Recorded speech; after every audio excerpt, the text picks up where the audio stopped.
Hello, YouTube, and welcome back for another week of VCT Pacific Power Rankings and Pickems.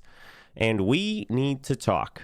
Well, more so, I need to talk because I was wrong about pretty much everything. Not entirely, but most of it. We've had a lot of upsets. It was a week of upsets for sure. I don't think I was necessarily alone in this, but it does change our view on a lot of things. Just a disclaimer, I am recovering from a cold, so excuse my voice a little bit, but let's dive right into it. So on the left side, you see where we had all the teams ranked last week, going into week 3. So this was before week 3's matches, the crazy weekend of a lot of upsets. We had, some changes, but mostly all within the same kind of tier. And then we had week 3 actually happen. So what happened in week 3? Well, we had things like Bleed getting their first win over DFM, GE having what I think a lot of people would agree was an upset against RRQ, Team Secret upsetting PRX, although that one, because of the historical matchup and the stylistic matchup, is it like a hard upset? Maybe not really. Talon takes down T1 very handily. I think that's, 2-0. The maps are somewhat close, but I think that's a big one to talk about. And that's really the bulk of it, right? So this changes a lot of things. And I think what I saw in these teams and how they played changes a lot of things. First, let's go from the top down. Let's go from top down. I think it's time I quit doubting DRX. I've been holding on to my doubts for a long time. Mostly out of, if you followed any of my content from last year and end of last year, this comes from a lot of hope for DRX, right? That I know that they can be better, that I always hoped that they would become better, etc. And I kept holding out my doubts, especially since Bane was coming in a bit last minute, things like that. But Bane seems to be exactly what they needed in the current times, right? Especially when they needed him most. Bane is slotting right in. He seems to be filling that role. When we talked to him on the Korean analyst desk from Coach Termi, I even kind of joked around and asked him, hey, some of us are thinking that he's having like similar impacts to what Zelsis brought to Sentinels. Would you agree? He said yes, both in and out of game. Bane is just really bringing up the team a lot. A lot of us have talked about this. I've said it before on the broadcast as well. Like, this is some of the first times in a very, very long time that we've seen DRX just enjoying Valorant on stage, like during the games, right? Not just after a win. And we hear that from the comms. So I don't know if during the PRX and GENG match, if the global broadcast got to talk about this a little bit, but there was a I think there was a comms clip where Buzz, I think it was after he got like the crazy op hold on Ascent, maybe, and they see Bane just saying, oh, good job, Buzz, I love you. But in Korean, there's formalities, right? So you speak a certain way to your elders versus obviously to your friends or people younger. And you see him just using the informal sense of the sentence, right? So he just talks to Buzz as if he's a friend, etc. And even during the winners interview, he's just talking as if he's on the same age as everybody else, like even the older guys like Stax and Buzz and things like that. And obviously during a game, a lot of teams will forego that when you're doing comms and stuff. You can't always add on formalities, but the way that he's doing it, you can tell it's very kind of tongue-in-cheek, and it's in a very endearing way. And I think small things like that, where now they have an atmosphere where they can do that. They can joke around after each round, right? Do things to purposely bring up the vibes a little bit. Things like that. It's very, there's something about it. This DRX feels different. Even things like the map draft, right? They were willing to play the sunset this season. They're not banning it out. They're changing up their bans from different weeks.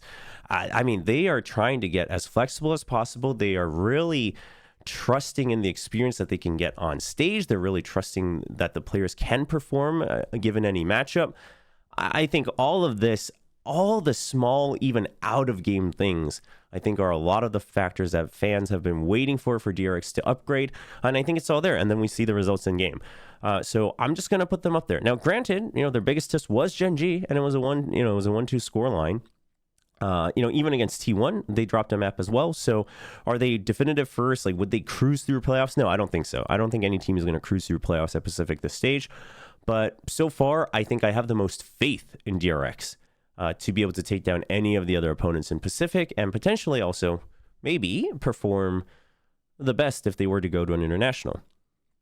Now, outside of that, the top three remain the same, just obviously because TRX jumps up, the orders changed a little bit.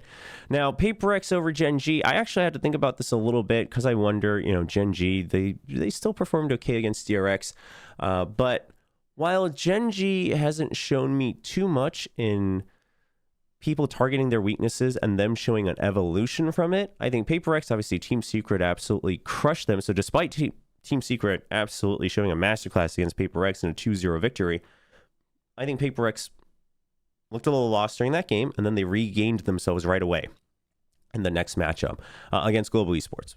Sure, a relatively, some would say, easier matchup, but they looked a lot like themselves. They looked a lot more like themselves. So I think PRX in the long run, I think they have the better fortitude is what I'm going to say with Jing in the roster right now. But Gen G and PRX, I think, are very close. Obviously, PRX, at the end of the day, they still beat Gen G in that matchup as well earlier on the stage.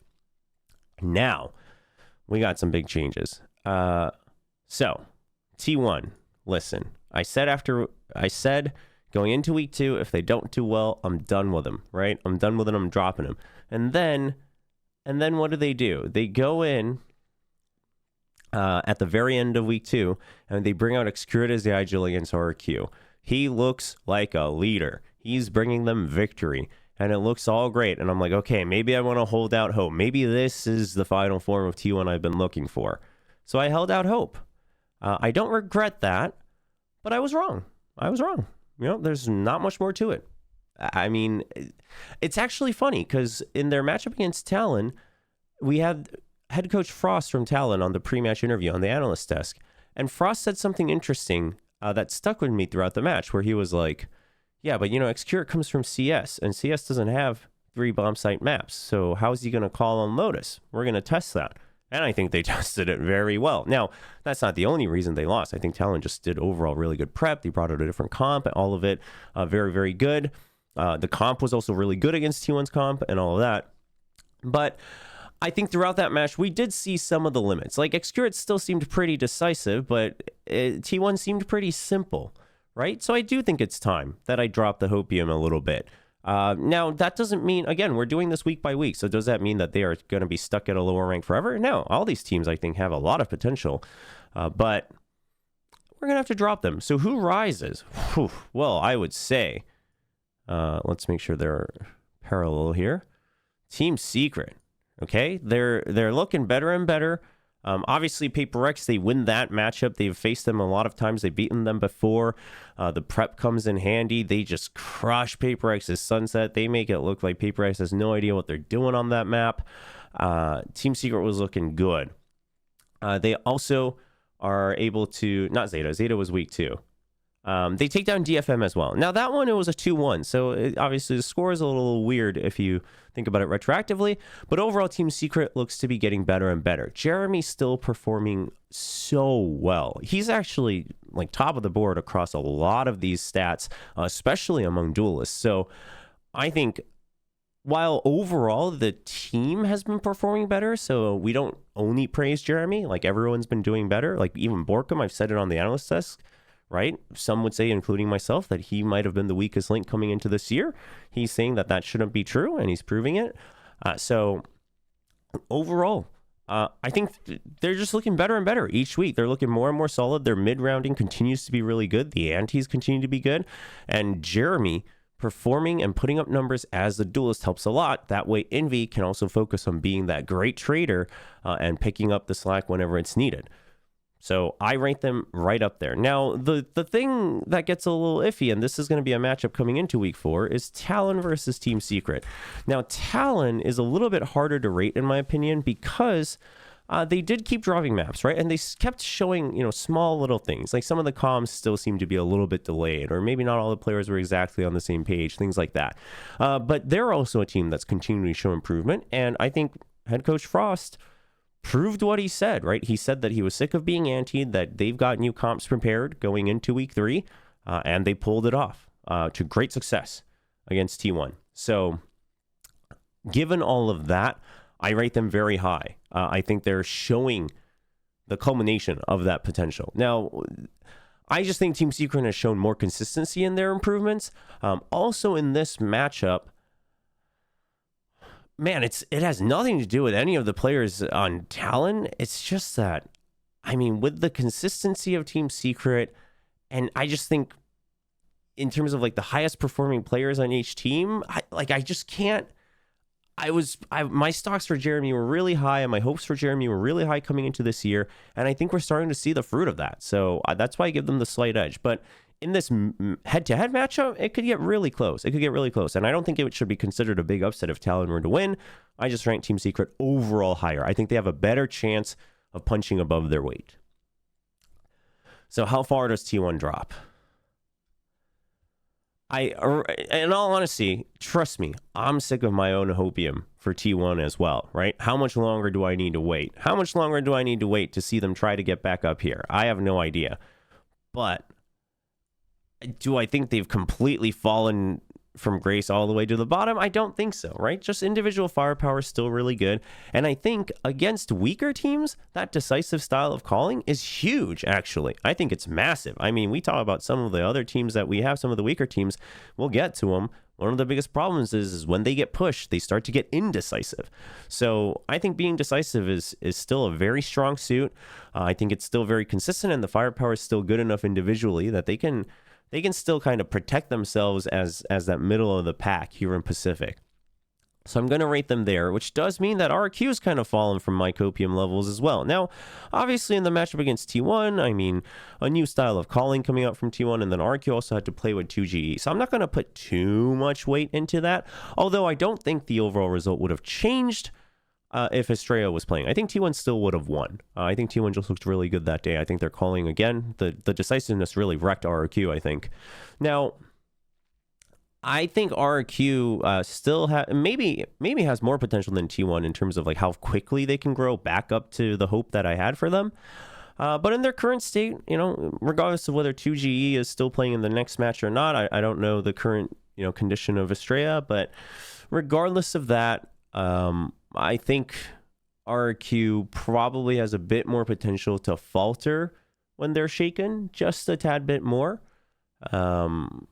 Whereas I think T1 have more fail safes individually, right?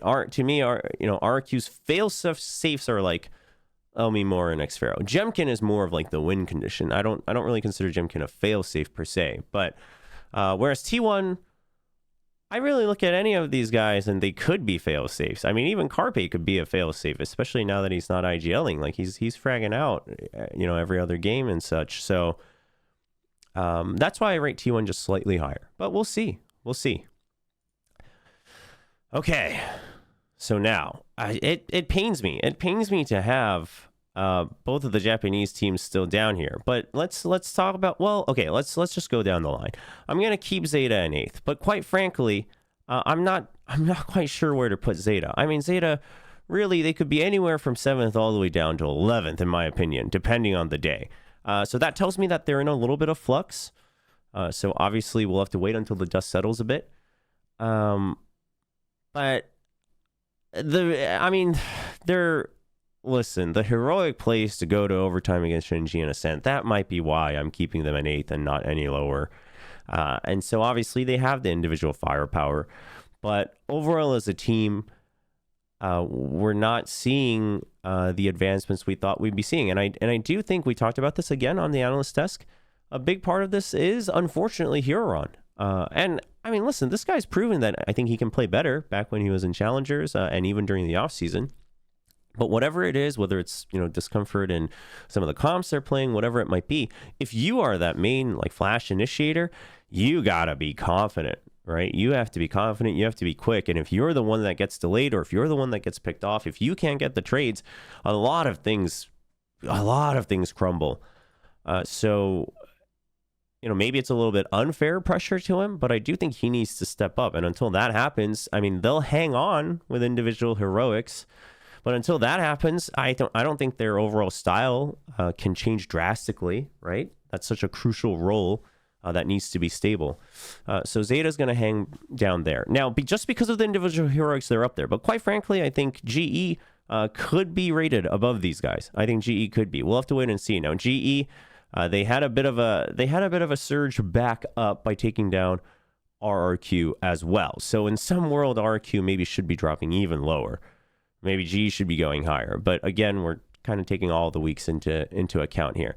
But GE, if they play like they did it against RQ, they could continue to rise. I think if they just play like they did against RQ against every team, they would like creep up to 7th and 8th, in my opinion, in overall ranking.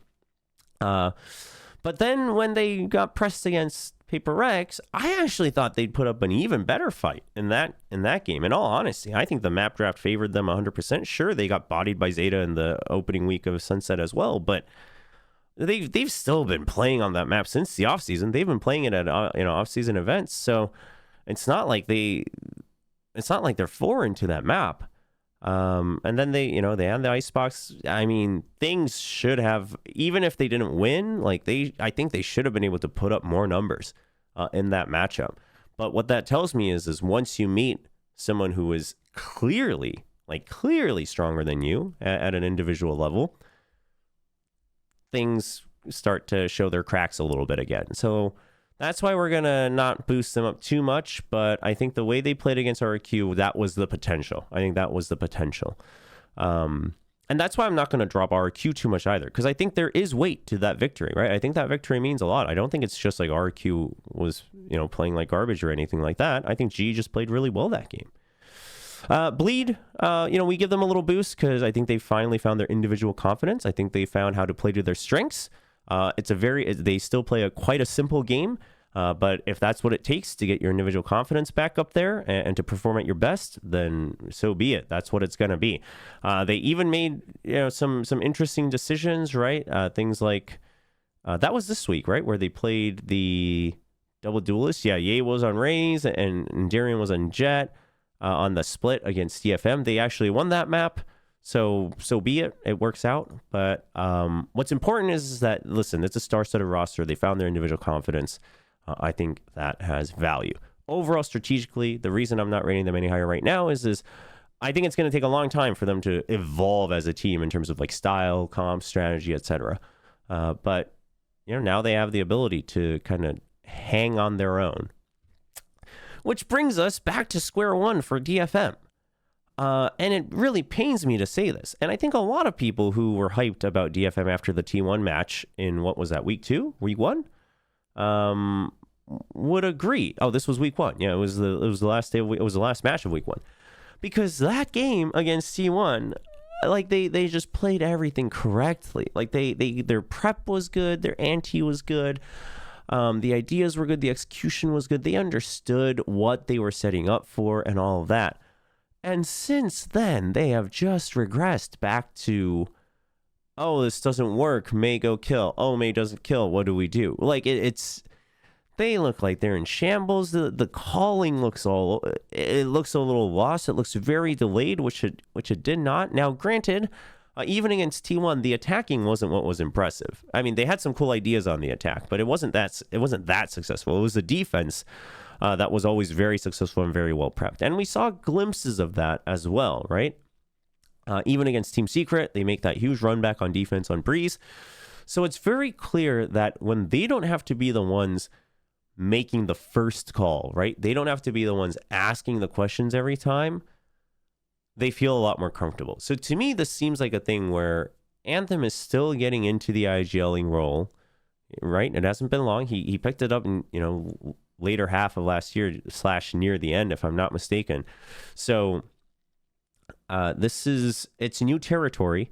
And I gotta imagine then, IGLing on attack with confidence is gonna be a little tough. And if the execution isn't there, it's going to get even tougher, right? You're going to start to question yourself. But whatever the reasoning is, like I'm sure there's plenty of logical reasons why this could be happening. The bottom line is it's disappointing. It's disappointing based on how they played against T1. Because they played like that, again, do they have the potential to rise in the ranks? Sure, absolutely. I mean, first of all, May's insane. Well, actually, I do believe, was it the secret game where he finally started not putting up numbers? Yeah, like that Lotus was actually really bad from him. Otherwise, he did okay. He did like he normally does, but the Lotus was the Lotus was pretty bad. So we're basically, I mean, DFM hit a wall, and they haven't shown that they know how to climb back out of it, which is unfortunate. But they had a hint of it, so hopefully they can claw back out at some point in stage 2. Because what we saw against that T1, that's what I want to see again, win or lose. I want to see that type of play again. I don't want to see them questioning themselves anymore. I don't want to see them playing so slow and indecisive again anymore. They're playing with all these assumptions in their head again, and that hopefully will change. But until that changes, the reason I'm ranking them below Bleed is, as simple as Bleed's game is at least they know exactly what they want to do and what they're trying to do, right? That's what they showed us in week 3. And then the individual firepower is a bit more spread out across for Bleed. So, unfortunately, this means DFM is back where they started.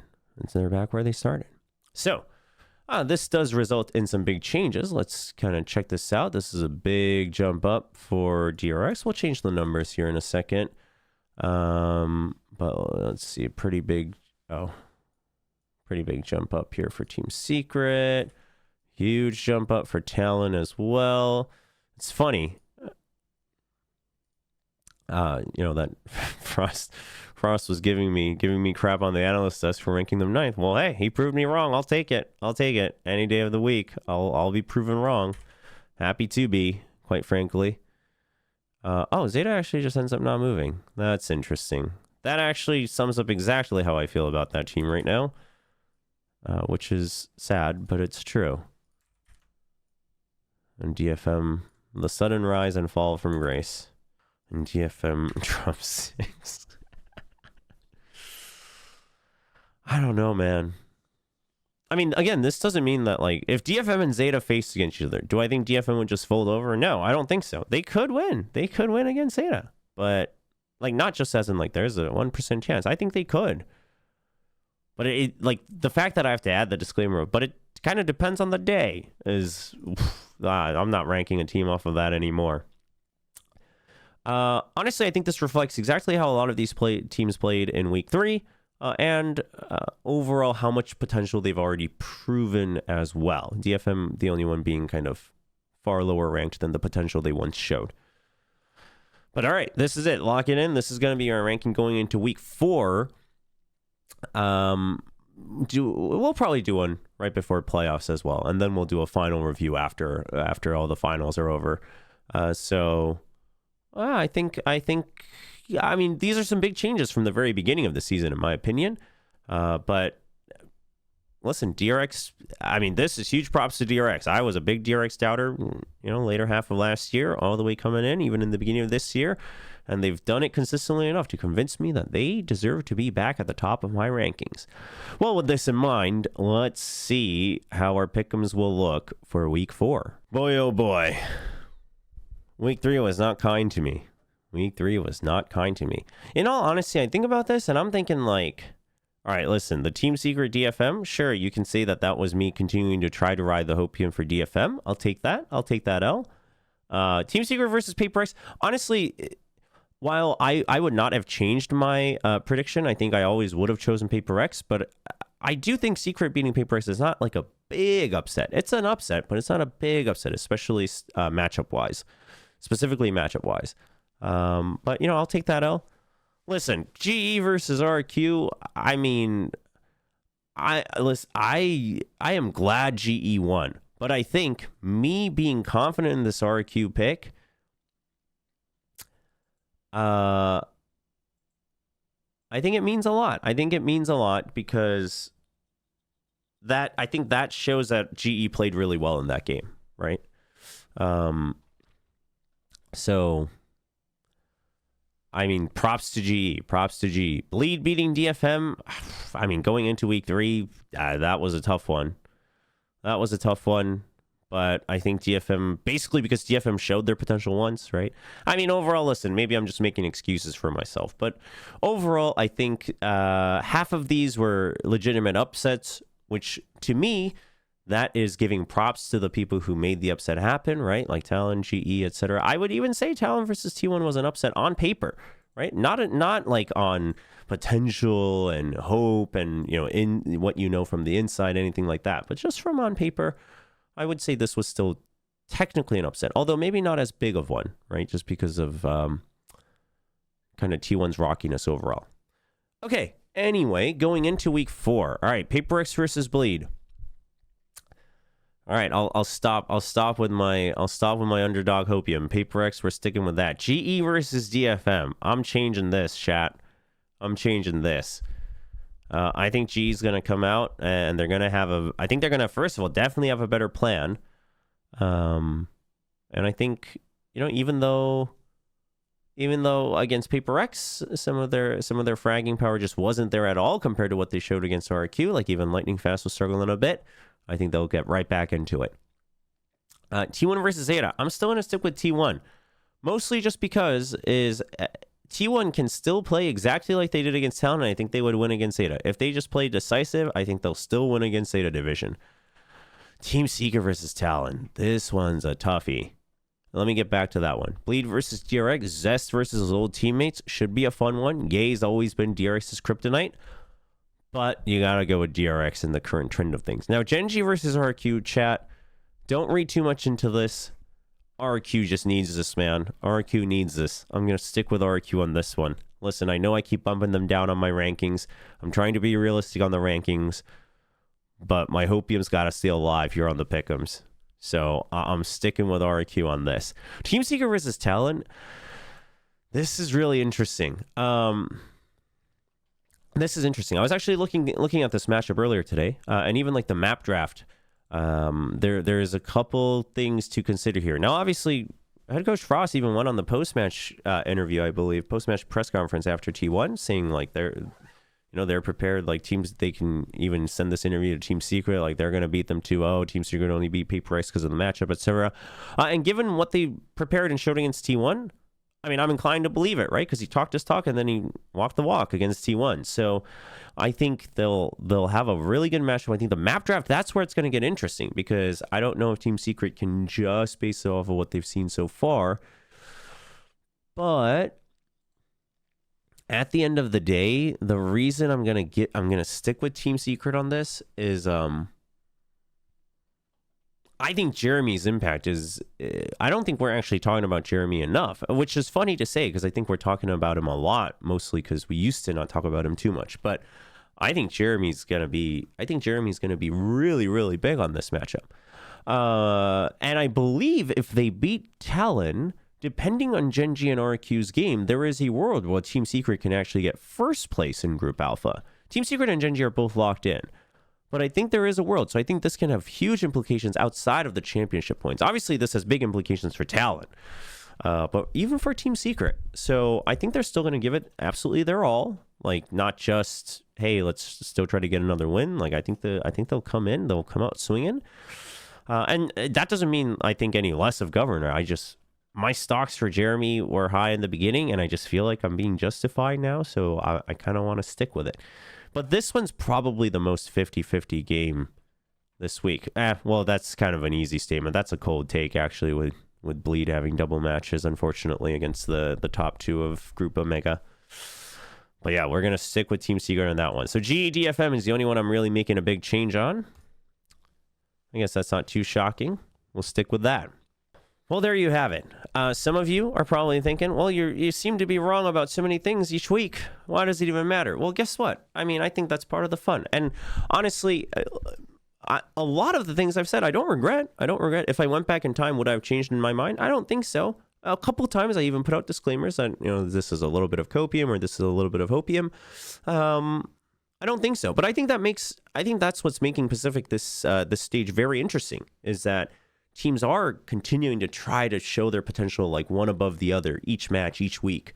And I'm glad because otherwise Pacific used to be a pretty clear cut, or the sub-regions in Pacific used to be pretty clear cut. So this is exciting. I think this is going to continue to be really exciting going into stage 2. That's what makes me happy, but we'll see how things shake up. Obviously, after this week, we'll have our 6 teams confirmed for playoffs. Currently, 3 out of the 6 are confirmed in Pacific. It's Team Secret and GENG from Group Alpha, funnily enough. And then Group Omega, it is just DRX. So things are still up in the air. Things can still get shaken up. Very curious to see who makes it all the way into playoffs. But if you enjoyed this video, please leave a like and a comment below. Let me know if you think, listen, before the matches happen, you telling me that I was on hopium after the matches happen doesn't mean a thing. But if you think I'm way too high on still certain teams, or I'm being way too harsh on teams like DFM, let me know down in the comments below before the matches happen.